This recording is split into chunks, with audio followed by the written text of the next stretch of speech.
तैयार हो जाइए एक ऐसी कहानी के लिए जो आपके रोंगटे खड़े कर देगी और दिल को छू लेगी। ये है उरुग्वे एयरफोर्स फ्लाइट 571 की दिल दिलाने वाली दास्तां, जिसे दुनिया मिरेकल ऑफ द इंडीज के नाम से जानती है। तो सीट बेल्ट बांध लीजिए क्योंकि ये सफर रोमांच और प्रेरणा से भरा है। 12 अक्टूबर 1972 दक्षिण अमेरिका के उरुग्वे से एक छोटा सा चार्टर विमान ने उड़ान भरी। मंजिल थी चिली की चमकती राजधानी सैंटियागो। इस विमान में सवार थे हट्टे कट्टे रग्बी खिलाड़ी, उनके दोस्त और परिवार। कुल 45 जिंदगियां जो हंसी मजाक में मस्त थी। ये उड़ान थी बस 3 घंटे की, लेकिन रास्ते में खड़ा था एंडीज का विशाल पर्वत। एंडीज दुनिया की सबसे लंबी पर्वत श्रृंखला, जहां हिमालय को छोड़कर सबसे ऊंचे पहाड़ खड़े हैं। ये खूबसूरत चोटियां उस दिन एक खौफनाक मंजर बन गई। 12 अक्टूबर को पहाड़ों में तूफान ने दस्तक दी। हवा इतनी तेज थी कि विमान उड़ नहीं सका। पायलटों ने रुकने का फैसला किया और विमान अर्जेंटीना के मेंडोजा में उतर गया। अगले दिन 13 अक्टूबर दोपहर 2 बजे आसमान साफ हुआ और विमान फिर उड़ा। 1 घंटे तक सब कुछ शानदार था, लेकिन दोपहर 3 बजे जब विमान सैंटियागो के करीब उतर रहा था, अचानक हवा ने धोखा दी। भयंकर हलचल शुरू हुई। विमान डगमगाने लगा, बादल घने हो गए और चारों तरफ सिर्फ सफेद धूल दिखाई दी। अचानक विमान में अलार्म की चीखें गूंजी, चेतावनी की लाइटें चमकने लगी। कोई समझ नहीं पा रहा था कि ये क्या हो रहा है। रग्बी खिलाड़ी हंसी मजाक में डूबे थे, लेकिन तभी एक यात्री ने खिड़की से बाहर देखा। बादल छटे और सामने था एक विशाल पहाड़ जो बस कुछ ही मीटर दूर था।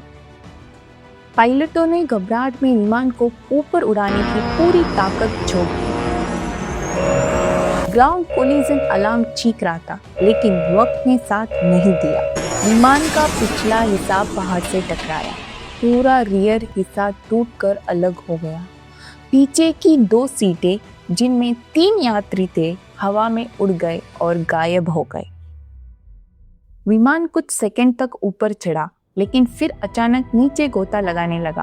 फिर एक और धड़ाम करके आवाज आई। बायां पंखा टूटा और कुछ और यात्री बाहर गिर गए। अब सिर्फ विमान का अगला हिस्सा बचा था, जो 350 किलोमीटर घंटे की रफ्तार से ग्लेशियर पर फिसला। 700 मीटर नीचे गिरकर ये पूरी तरह चकनाचूर हो गया। लेकिन चौंकाने वाली बात यह है, 45 में से 33 लोग अभी भी सांस ले रहे थे। वे किसी तरह भयानक हादसे में बच गए थे, लेकिन मुसीबत यही खत्म नहीं हुई। कॉकपिट कुचल गया, पायलट तुरंत मारे गए, सीटें फर्श से उखड़ गई। ये टूटा फूटा विमान एंडीज के एक अनजान पहाड़ पर 3570 मीटर की ऊंचाई पर पड़ा था। कई लोग घायल थे और कोई नहीं जानता था कि वे कहां फंसे हैं। बाद में पता चला कि विमान अपने रास्ते से 80 किलोमीटर दूर क्रैश हुआ था।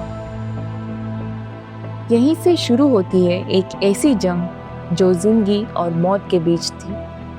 हादसे के तुरंत बाद 2 नौजवान सामने आए, 19 साल के रॉबर्टो कनेसा और 20 साल के गुस्तावो जेर्बिनो। दोनों मेडिकल स्टूडेंट्स थे। उन्होंने फौरन जीवित लोगों की जांच शुरू और घायलों की मदद में जुट गए। कई यात्रियों को गहरी चोटें आई थी। 23 साल के फर्नांडो को सिर में चोट की वजह से कोमा हो गया था।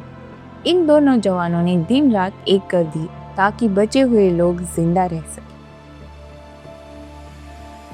उधर विमान गायब होने की खबर Chile air search and rescue service तक पहुंची। 4 विमान तलाश में निकले।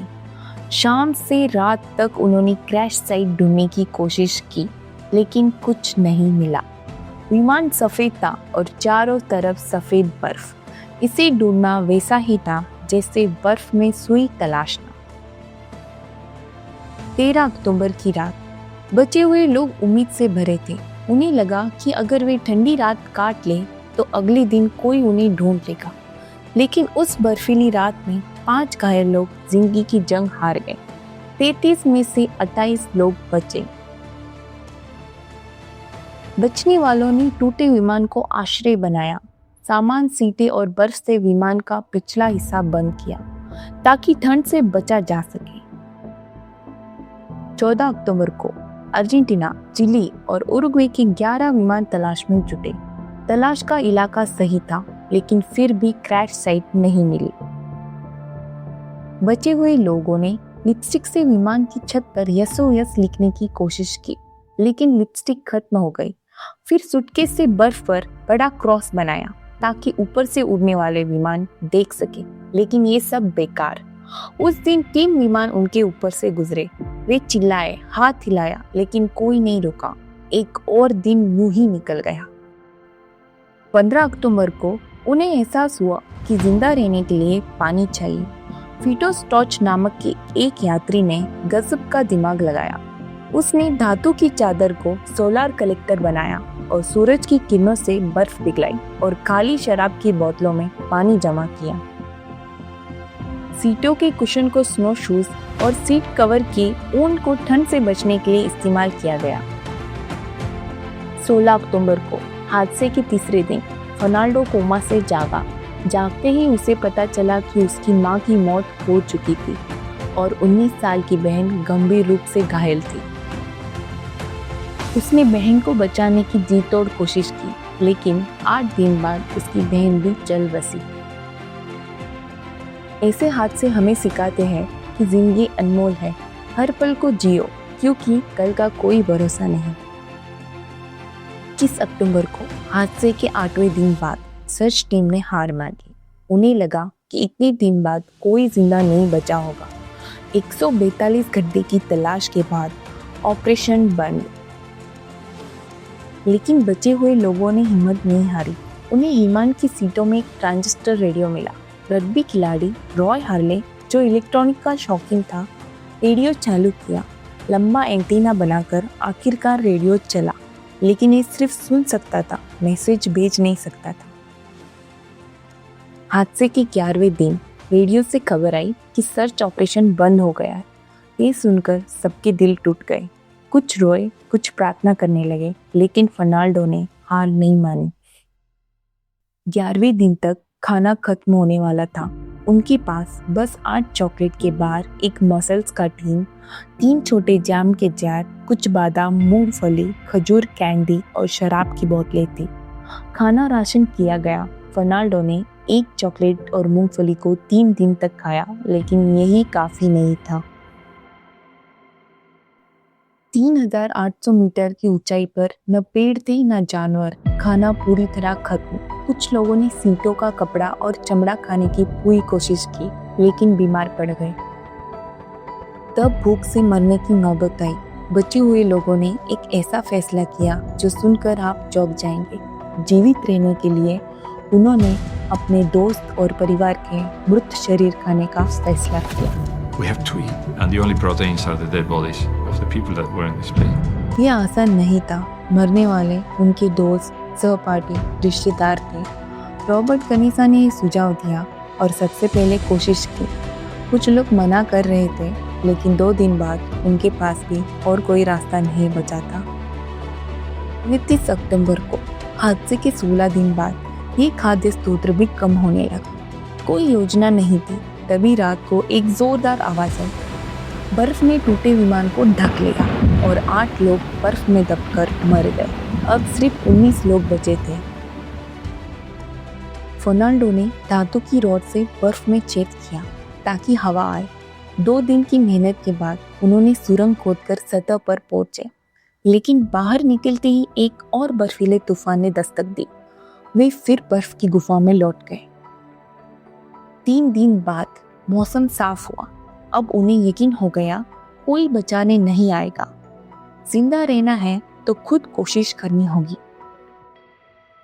कनीसा और फर्नांडो और विजिटिंग सबसे ताकतवर थे। उन्होंने फैसला किया कि वे मदद की तलाश में निकलेंगे। क्रैश से पहले को पायलट ने कहा था कि वे कुरिको से गुजरे हैं। उन्हें लगा कि पश्चिम में कुछ ही किलोमीटर चलकर उन्हें चिली गांव मिल जाएगा, लेकिन हकीकत में वे एंडीज के बीचों बीच थे, 90 किलोमीटर दूर थे। 15 नवंबर को हादसे के 33 दिन बाद ये तीनों निकले। घंटों चलने के बाद उन्हें विमान का टूटा हुआ पिछला हिस्सा मिला। इसमें सूटकेस, चॉकलेट, 3 मीट पैटीज, रम की बोतल, कपड़े, कॉमिक बुक्स और दवाइयाँ थी। साथ ही मिला एक 2-वे रेडियो। वे रात वहीं रुके। अगले दिन थोड़ा और चले, लेकिन फिर रेडियो चालू करने का फैसला किया। उन्होंने विमान के मुख्य हिस्से से 24 किलो की बैटरी लाने की सोची, लेकिन वो इतनी भारी थी कि ले जाना मुमकिन नहीं था। रॉय हार्ले की मदद ली, लेकिन रेडियो न चला। विमान का सिस्टम 115 वोल्ट एसी था, बैटरी 24 वोल्ट डीसी। 11 दिसंबर को एक और हिमस्खलन हुआ। 3 लोग और मारे गए। अब सिर्फ 16 बचे थे। पश्चिम के पहाड़ों पर चढ़ने के लिए रात में ठंड से बचने का इंतजाम चाहिए था। 18 साल के कार्लोस को अपनी माँ की सिखाई सिलाई याद आई। उसने कपड़ों के टुकड़ों को जोड़कर एक बड़ा स्लीपिंग बैग बनाया। 12 सितंबर को हादसे के 2 महीने बाद फर्नांडो, कनीसा और विजिटी बिना किसी पर्वतारोहण उपकरण के ग्लेशियर पर चढ़े। नक्शा नहीं, कंपास नहीं, अनुभव नहीं। इतनी ऊंचाई पर सांस लेना मुश्किल था, फिर भी वे आगे बढ़े। रात में स्लीपिंग बैग ने जान बचाई। दिन में धीरे धीरे चले। चौथे दिन उन्हें सच का सामना हुआ। सामने सिर्फ बर्फीले पहाड़ थे। विजिटर ने वापस लौटने का फैसला किया। उसने विमान की सीट को स्लेज बनाया और 1 घंटे में क्रैश साइट पर पहुंच गया। उन्हें पहाड़ चढ़ने में 4 दिन लगे थे और विजिटिंग को वापस क्रैश साइट पर पहुंचने के लिए सिर्फ 1 घंटा। कई दिन चलने के बाद वे एक घाटी में पहुंचे, जहां एक नदी बह रही थी। नदी के किनारे चलना आसान था। 9 दिन की ट्रेकिंग के बाद 20 दिसंबर को उन्हें इंसानों के निशान मिले। खेतों में गाय। वे इतने थक चुके थे कि आगे नहीं चल सकते थे। तभी नदी के उस पार 3 लोग घोड़ों पर दिखे। फर्नांडो ने चिल्लाने की कोशिश की, लेकिन नदी की आवाज इतनी तेज थी। फिर भी एक व्यक्ति ने उन्हें देख लिया। उसने चिल्लाकर कहा, कल मैं फिर आऊंगा। अगले दिन वो वापस आया। उसने पत्थर के साथ एक कागज और पेंसिल फेंका। फर्नांडो ने लिखा, मैं एक विमान से आया हूँ जो पहाड़ में क्रैश हो गया है। मैं उरुग्वे से हूँ, 10 दिन से चल रहा हूँ। मेरे घायल दोस्त क्रैश साइट पर है। हमें तुरंत मदद चाहिए। ये संदेश पाने वाला था सर्जियो कैटलन, एक चिली किसान। उसने इशारों से बताया कि वो समझ गया। उसने अपने दोस्तों से बात कर उसे याद आया कि 2 महीने पहले एक विमान क्रैश की खबर आई थी। वे हैरान थे कि कोई जिंदा बचा है। सर्जियो ने रोटी फेंकी और 10 घंटे घोड़े पर चलकर सेना मुख्यालय पहुंचा। किसानों ने फर्नांडो और कनेसा को लॉस मेंटेन्स ले जाकर आराम दिया। पता चला उन्होंने 10 दिन में 60 किलोमीटर पैदल चले हैं। कनीसा का वजन सिर्फ 44 किलो रह गया था। उनकी कहानी दुनिया तक पहुंची और अंतर्राष्ट्रीय खबर बनी। चिली एयरफोर्स ने 3 हेलीकॉप्टर भेजे। फर्नांडो ने अपनी फ्लाइट चार्ट से क्रैश साइट ढूंढने में मदद की। 12 दिसंबर 1972 को हादसे के 70 दिन बाद 2 रेस्क्यू हेलीकॉप्टर 16 बचे हुए लोगों को बचाने पहुंचे। उनकी हालत गंभीर थी। ऊंचाई की बीमारी, डिहाइड्रेशन, टूटी हड्डियां, कुपोषण, लेकिन सभी ठीक हो गए। ये कहानी सिखाती है कि अगर इच्छा शक्ति और हिम्मत हो तो कुछ भी असंभव नहीं। जैसे कि कहते हैं, जहाँ चाह वहाँ राह। इसीलिए इसे कहते हैं मिरेकल ऑफ द एंडीज।